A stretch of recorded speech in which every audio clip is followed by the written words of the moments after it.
राष्ट्रीय एकता समारोह में प्रधानमंत्री नरेंद्र मोदी क्या कह रहे हैं, सुनते हैं। और दूसरी तरफ कर्म और कर्तव्य का पथ है। इस कर्तव्य पथ की जिम्मेवारी को लेते हुए मैं आपके बीच में हूं, लेकिन करुणा से भरा मन उन पीड़ित परिवारों के बीच में है। हादसे में जिन लोगों को अपना जीवन गंवाना पड़ा है, मैं उनके परिवारों के प्रति अपनी संवेदना व्यक्त करता हूं। दुख की इस घड़ी में सरकार हर तरह से पीड़ित परिवारों के साथ है।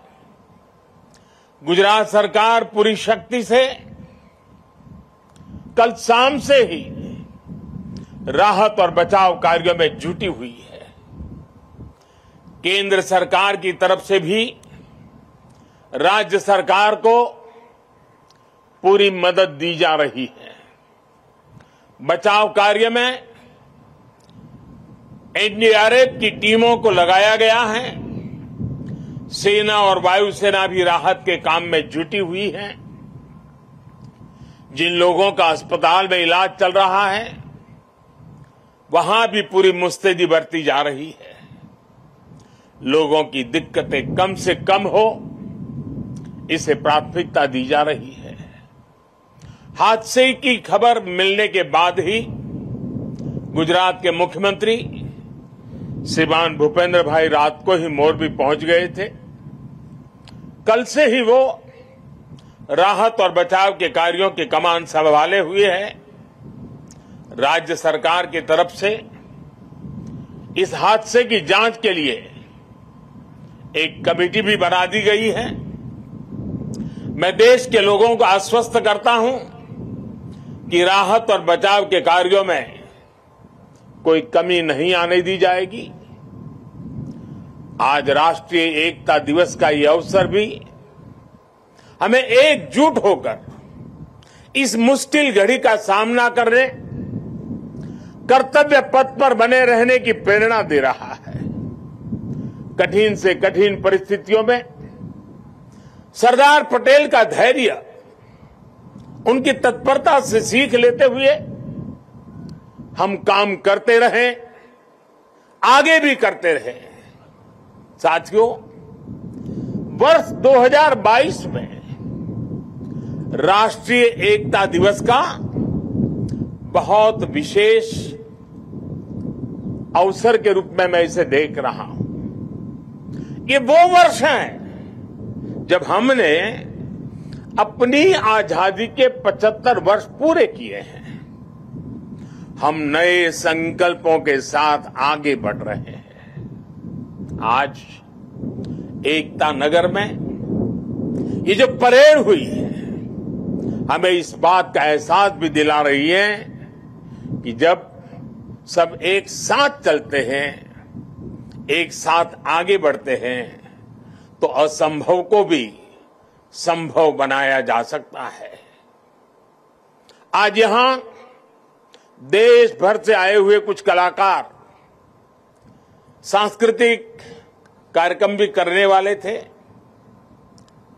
भारत के विविध नृत्यों को भी प्रदर्शित करने वाले थे, लेकिन कल की घटना इतनी दुखद थी कि आज के इस कार्यक्रम में से उस कार्यक्रम को हटा दिया गया। मैं उन सभी कलाकारों से उनके यहां तक आना, उन्होंने जो पिछले के दौरान मेहनत की है, लेकिन आज उनको मौका नहीं मिला, मैं उनके दुख को समझ सकता हूं, लेकिन कुछ परिस्थितियां ऐसी हैं। साथियों, ये एकजुटता, ये अनुशासन परिवार, समाज, गांव, राज्य और देश हर स्तर पर आवश्यक है। और इसके दर्शन आज हम देश के कोने कोने में कर भी रहे हैं। आज देश भर में 75,000 एकता दौड़ रन फॉर यूनिटी हो रही है। लाखों लोग जुड़ रहे हैं। देश का जन जन लौह पुरुष सरदार वल्लभ भाई पटेल की संकल्प शक्ति से प्रेरणा ले रहा है। आज देश का जन जन अमृत काल के पंच प्राणों को जागृत करने के लिए, राष्ट्र की एकता और अखंडता के लिए संकल्प ले रहा है। साथियों, राष्ट्रीय एकता दिवस ये अवसर केवड़िया एकता नगर की ये धरती और स्टैच्यू ऑफ यूनिटी हमें निरंतर ये एहसास दिलाते हैं कि आजादी के समय अगर भारत के पास सरदार पटेल जैसा नेतृत्व न होता तो क्या होता अगर 550 से ज्यादा रियासतें एकजुट नहीं हुई होती? क्या होता अगर हमारे ज्यादातर राजे रजवाड़े त्याग की पराकाष्ठा न दिखाते, मां भारती में आस्था न दिखाते? आज हम जैसा भारत देख रहे हैं, हम उसकी कल्पना भी नहीं कर सकते थे। एक कठिन कार्य, ये असंभव कार्य सिर्फ और सिर्फ सरदार पटेल ने ही सिद्ध किया।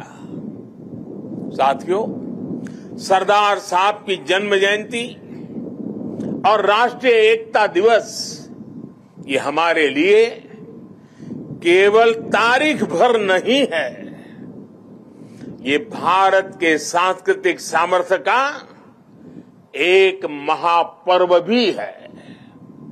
भारत के लिए एकता कभी भी विवशता नहीं रही है। भारत के लिए एकता सदा सर्वदा विशेषता रही है। एकता हमारी विशिष्टता रही है। एकता की भावना भारत के मानस में, हमारे अंतर्मन में कितनी रची बसी है, हमें अपनी इस खूबी का अक्सर एहसास नहीं होता है। कभी कभी ओझल हो जाती है। लेकिन आप देखिए, जब भी देश पर कोई प्राकृतिक आपदा आती है तो पूरा देश एक साथ खड़ा हो जाता है। आपदा उत्तर में हो या दक्षिण में, पूरब में हो या पश्चिमी हिस्से में, ये मायने नहीं रखती है।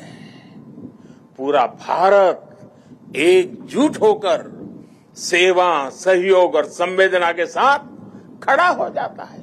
कल ही देख लीजिए ना, मोरबी में हादसा हुआ, उसके बाद हर एक देशवासी हादसे का शिकार हुए लोगों की सुरक्षा के लिए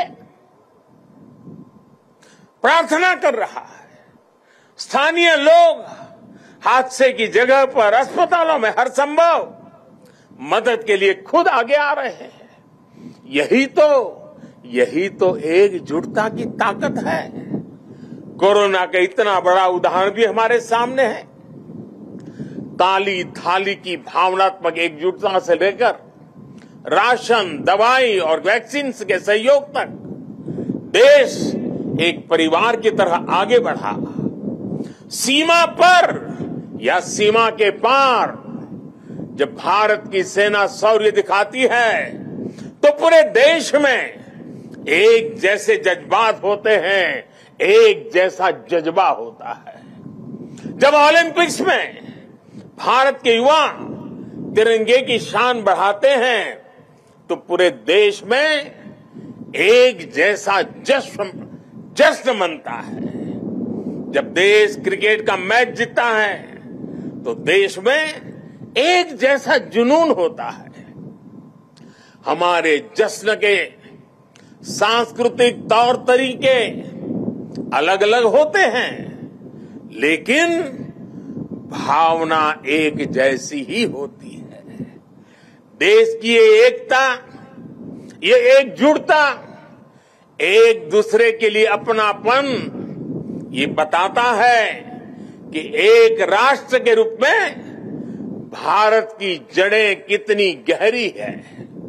और साथियों, भारत की यही एकता हमारे दुश्मनों को खटकती है। आज से नहीं, बल्कि सैकड़ों वर्षों पहले गुलामी के लंबे कालखंड में भी भारत की एकता हमारे दुश्मनों को चूपती रही है। इसलिए गुलामी के सैकड़ों वर्षों में हमारे देश में जितने भी विदेशी आक्रांता आए, उन्होंने भारत में विभेद पैदा करने के लिए हर मुमकिन कोशिश की। उन्होंने भारत को बांटने के लिए, भारत को तोड़ने के लिए सब कुछ किया। हम फिर भी उसका मुकाबला कर सके, क्योंकि एकता का अमृत हमारे भीतर जीवंत था, जीवंत धारा के रूप में बह रहा था। लेकिन वो कालखंड लंबा था। जो जहर उस दौर में घोला गया, उसका नुकसान देश आज भी भुगत रहा है। इसलिए ही हमने बंटवारा भी देखा और भारत के दुश्मनों को उसका फायदा उठाते भी देखा। इसलिए हमें आज बहुत सावधान भी रहना है। अतीत की तरह ही भारत के उत्कर्ष और उत्थान से परेशान होने वाली ताकतें आज भी मौजूद है। वो आज भी हमें तोड़ने की, हमें बांटने की हर कोशिश करती है। हमें जातियों के नाम पर लड़ाने के लिए तरह तरह के नैरेटिव गढ़े जाते हैं। प्रांतों के नाम पर हमें बांटने की कोशिश होती है। कभी एक भारतीय भाषा को दूसरी भारतीय भाषा का दुश्मन बनाने के लिए कैंपेन चलाए जाते हैं। इतिहास को भी इस तरह पेश किया जाता है ताकि देश के लोग जुड़े नहीं, बल्कि एक दूसरे से दूर हो। और भाइयों बहनों, इसे एक और बात हमारे लिए ध्यान रखनी आवश्यक है। ये जरूरी नहीं है कि देश को कमजोर करने वाली ताकत हमेशा हमारे खुले दुश्मन के रूप में ही आए। कई बार ये ताकत गुलामी की मानसिकता के रूप में हमारे भीतर घर कर जाती है। कई बार ये ताकत हमारे व्यक्तिगत स्वार्थों के जरिए सेंधमारी करती है। कई बार ये तुष्टीकरण के रूप में, कभी परिवारवाद के रूप में, कभी लालच और भ्रष्टाचार के रूप में दरवाजे तक दस्तक दे देती हैं, जो देश को बांटती और कमजोर करती है। लेकिन हमें उन्हें जवाब देना होगा। हमें जवाब देना होगा भारत मां के संतान के रूप में। हमें जवाब देना होगा एक हिंदुस्तानी के रूप में। हमें एकजुट रहना होगा, एक साथ रहना होगा। विभेद के जहर का जवाब हमें एकता के इसी अमृत से देना है। यही नए भारत की ताकत है। साथियों, आज राष्ट्रीय एकता दिवस पर मैं सरदार साहब द्वारा हमें सौंपे दायित्व को फिर दोहराना चाहता हूं। उन्होंने हमें ये जिम्मेदारी भी दी थी कि हम देश की एकता को मजबूत करें। एक राष्ट्र के तौर पर देश को मजबूत करें। ये एकता तब मजबूत होगी जब हर नागरिक एक जैसे कर्तव्य बोध से ये जिम्मेदारी संभालेगा।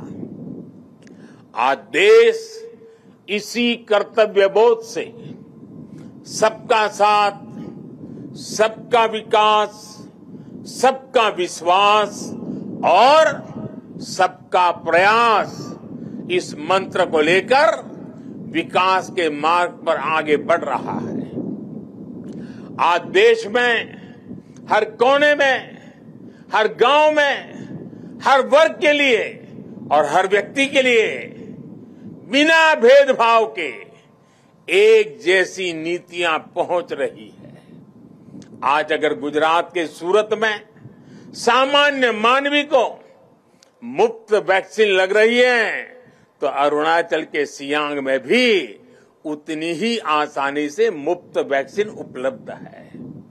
आज अगर एम्स गोरखपुर में है, तो बिलासपुर, दरभंगा और गुवाहाटी और राजकोट समेत देश के दूसरे शहरों में भी है। आज एक और तमिलनाडु में डिफेंस कॉरिडोर बन रहा है, तो उत्तर प्रदेश में भी डिफेंस कॉरिडोर का काम तेजी से आगे बढ़ रहा है।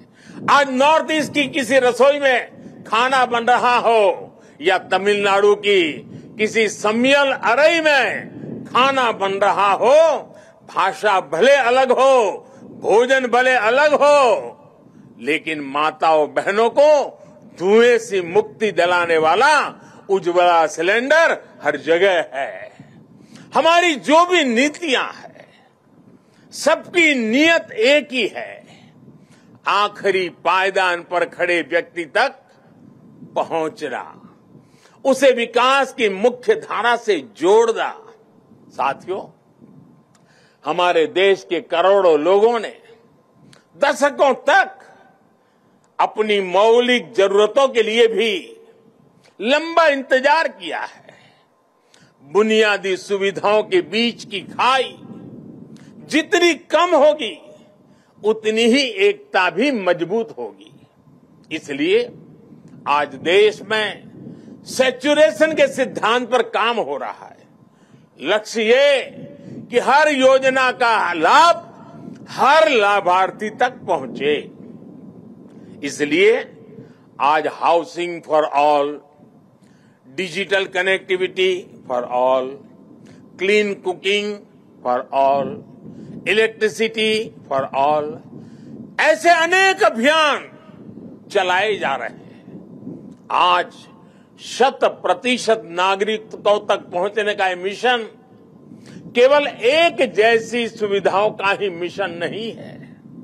ये मिशन एकजुट लक्ष्य, एकजुट विकास और एकजुट प्रयास का भी मिशन है।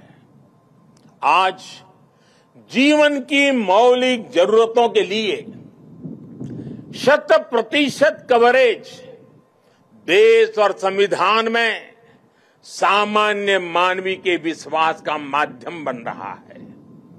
ये सामान्य मानवी के आत्मविश्वास का माध्यम बन रहा है। यही सरदार पटेल के भारत का विजन है, जिसमें हर भारतवासी के लिए समान अवसर होंगे, समानता की भावना होगी। आज देश उस विजन को साकार होते देख रहा है। साथियों, बीते 8 वर्षों में देश ने हर उस समाज को प्राथमिकता दी है जिसे दशकों तक उपेक्षा का शिकार होना पड़ा था। इसलिए देश ने आदिवासी के गौरव को याद करने के लिए जनजातीय गौरव दिवस मनाने की परंपरा शुरू की। देश के कई राज्यों में आदिवासी स्वातंत्र संग्राम में उनकी भूमिका, उसको लेकर के म्यूजियम भी बनाए जा रहे हैं। कल मैं यहां मानगढ़ जाने वाला हूं, उसके बाद मैं जाबूगोड़ा भी जाऊंगा। मेरा देशवासियों से आग्रह है कि मानगढ़ धाम और जाबूगोड़ा के इतिहास को भी जरूर जानें। विदेशी आक्रांतों द्वारा किए गए कितने ही नरसंहारों का सामना करते हुए हमें आजादी मिली है। आज की युवा पीढ़ी को ये भी सब जानना बहुत आवश्यक है, तभी हम आजादी की कीमत भी समझ पाएंगे, एकजुटता की कीमत भी जान पाएंगे। साथियों, हमारे यहां कहा भी गया है, ऐक्यम बलम समाजस्य तद्भावे स दुर्बलः तस्मात् ऐक्यम प्रशंसन्ति दृढ़म राष्ट्र हितैषिण। अर्थात किसी भी समाज की ताकत उसकी एकता होती है, इसलिए मजबूत राष्ट्र के हितैषी एकता की इस भावना की प्रशंसा करते हैं, उसके लिए प्रयास करते हैं। इसलिए देश की एकता और एकजुटता हम सबका सामूहिक दायित्व है। ये एकता नगर भारत का एक ऐसा मॉडल शहर विकसित हो रहा है जो देश ही नहीं बल्कि पूरी दुनिया में अभूतपूर्व होगा। लोगों की एकता से, जन भागीदारी की शक्ति से विकसित होता एकता नगर आज भव्य भी हो रहा है और दिव्य भी हो रहा है। स्टैच्यू ऑफ यूनिटी के रूप में दुनिया की सबसे विशाल प्रतिमा की प्रेरणा हमारे बीच में है। भविष्य में एकता नगर भारत का एक ऐसा शहर बनने जा रहा है जो अभूतपूर्व भी होगा और विश्वसनीय भी होगा। जब देश में पर्यावरण की रक्षा के लिए किसी मॉडल शहर की बात होगी, एकता नगर का नाम आएगा। जब देश में बिजली बचाने के वाले एलईडी प्रकाशित किसी मॉडल शहर की बात होगी, सबसे पहले एकता नगर का नाम आएगा। जब देश में सोलर पावर से चलने वाले क्लीन ट्रांसपोर्ट सिस्टम की बात आएगी, तो सबसे पहले एकता नगर का नाम आएगा। जब देश में पशु पक्षियों के संरक्षण की बात होगी, विभिन्न प्रजातियों के जीव जंतुओं के संरक्षण की बात होगी, तो सबसे पहले एकता नगर का नाम आएगा। कल ही मुझे यहां मियावाकी फॉरेस्ट और मेज गार्डन का लोकार्पण करने का अवसर मिला है। यहां का एकता मॉल, एकता नर्सरी, विविधता में एकता को प्रदर्शित करने वाला विश्व वन, एकता फेरी, एकता रेलवे स्टेशन, ये सारे उपक्रम राष्ट्रीय एकता को मजबूत करने की प्रेरणा है। अब तो एकता नगर में एक और नया सितारा भी जुड़ने जा रहा है। आज मैं इस बारे में भी आपको बताना चाहता हूं। और अभी जब हम सरदार साहब को सुन रहे थे, उन्होंने जिस भावना को व्यक्त किया, उस भावना को उसमें प्रतिबिंब में हम कर रहे हैं। आजादी के बाद देश की एकता में सरदार साहब ने जो भूमिका निभाई थी, उसमें बहुत बड़ा सहयोग देश के राजा रजवाड़ों ने भी किया था। जिन राज परिवारों ने सदियों तक सत्ता संभाली, देश की एकता के लिए एक नई व्यवस्था में उन्होंने अपने अधिकारों को कर्तव्य भाव से समर्पित कर दिया। उनके इस योगदान की आजादी के बाद दशकों तक उपेक्षा हुई है। अब एकता नगर में उन राज परिवारों के, उन राज व्यवस्थाओं के त्याग को समर्पित एक म्यूजियम बनाया जाएगा। ये देश की एकता के लिए त्याग की परंपरा को नई पीढ़ियों तक पहुंचाएगा। और मैं गुजरात सरकार का भी आभारी हूं कि उन्होंने इस दिशा में काफी ग्राउंड वर्क पूरा किया है। मुझे विश्वास है सरदार साहब की प्रेरणा राष्ट्रीय एकता को मजबूत करने के लिए निरंतर हम सबका मार्गदर्शन करेगी। हम सब मिलकर सशक्त भारत का सपना पूरा करेंगे। इसी विश्वास के साथ मैं आप सबसे आग्रह करूंगा, मैं जब कहूंगा सरदार पटेल, आप 2 बार बोलेंगे, अमर रहे, अमर रहे। सरदार पटेल, सरदार पटेल, सरदार पटेल। भारत माता की, भारत माता की, भारत माता की। बहुत बहुत धन्यवाद। आदरणीय